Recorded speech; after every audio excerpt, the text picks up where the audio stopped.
नमस्कार बंधुरा आमी पाप्पू मुखार्जी आमार डाक नाम फुचू आपनादेर स्वागत जानाई आमार नतून चैनल फुचुर फैक्ट बांगलाते। आजके आमी आपनादेर आरो एकटी अजाना तथ्य निये हाजिर हलाम। कखनो कि भेबे देखेछेन आपनारा जे आपनादेर जोदि माथा काटा जाय ताहले कि आपनारा बेঁচে थाकते पारबेन? कि असम्भव ताई ना?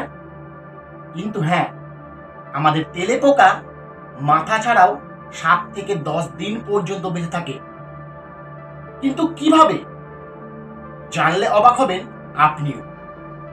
তাই আমরা আজকে এই ভিডিওতে তেলে পোকা কিভাবে মাথা ছাড়া প্রায় 7 থেকে 10 দিন বেঁচে থাকতে পারে সেই রহস্যেরই উদ্ঘাটন করতে চলেছি। তাই ভিডিওটি স্কিপ না করে শেষ পর্যন্ত দেখবেন, জানলে আপনিও অবাক হয়ে যাবেন। তাই দেরি না করে চলুন শুরু করে নেওয়া যাক।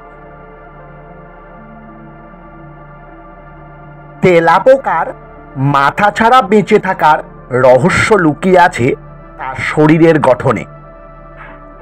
প্রথম কারণ, তেলাপোকার ব্রেন তার শরীরের বিভিন্ন অংশে ছড়িয়ে থাকে। আমাদের মতন তেলাপোকার মস্তিষ্ক শুধুমাত্র মাথার ভেতরেই থাকে না, তাদের শরীরের বিভিন্ন অংশে ছোট ছোট নিউরাল গ্যাংলিয়া থাকে যা ব্রেনের মতনই কাজ করে। তাই মাথা কাটা গেলেও শরীর চলতে থাকে। দ্বিতীয় কারণ, তেলাপোকা নাক দিয়ে নয়, শরীর দিয়ে শ্বাস নেয়। আমরা মানুষের নাক দিয়ে শ্বাস নিই, তাই মাথা ছাড়া আমরা 1 সেকেন্ডও বাঁচতে পারি না। কিন্তু তেলাপোকার শ্বাস প্রশ্বাস সিস্টেম আমাদের থেকে একদমই আলাদা। তারা তাদের শরীরের পাশের ছোট ছিদ্র দিয়েই বাতাস নেয়, তাই মাথা না থাকলেও তারা শ্বাস নিতে পারে। আপনি হয়তো ভাবছেন, মাথা কাটা যাওয়ার পরও তেলেপোকা কতদিন বেঁচে থাকতে পারে? বিজ্ঞানীরা বলছেন তেলেপোকা প্রায় 7 থেকে 10 দিন পর্যন্ত বেঁচে থাকতে পারে। কিন্তু কিভাবে? তাদের রক্তচাপ কম। মানুষের শরীরে রক্ত প্রবাহিত হয় উচ্চ চাপের মাধ্যমে, তাই মাথা কাটা পড়লে আমরা সঙ্গে সঙ্গে রক্তক্ষরণেই মারা যাই। কিন্তু তেলেপোকার রক্তচাপ অত্যন্ত কম, তাই মাথা কাটা গেলেও তাদের শরীর থেকে অতিরিক্ত রক্ত বের হয় না এবং শরীরের ক্ষতিও হয় না। তেলেপোকার শরীর অনেক কম শক্তি খরচ করে। তেলেপোকা অনেক কম অক্সিজেন ও খাবার খেয়ে টিকে থাকতে পারে। এমনকি তারা 1 মাসও যদি না খেয়ে থাকে তাও বেঁচে থাকতে পারবে। মাথা না থাকলে তারা কিছু খেতে পারে না, তাই 7 থেকে 10 দিনের মধ্যেই ধীরে ধীরে ক্ষুধার কারণে মারা যায়।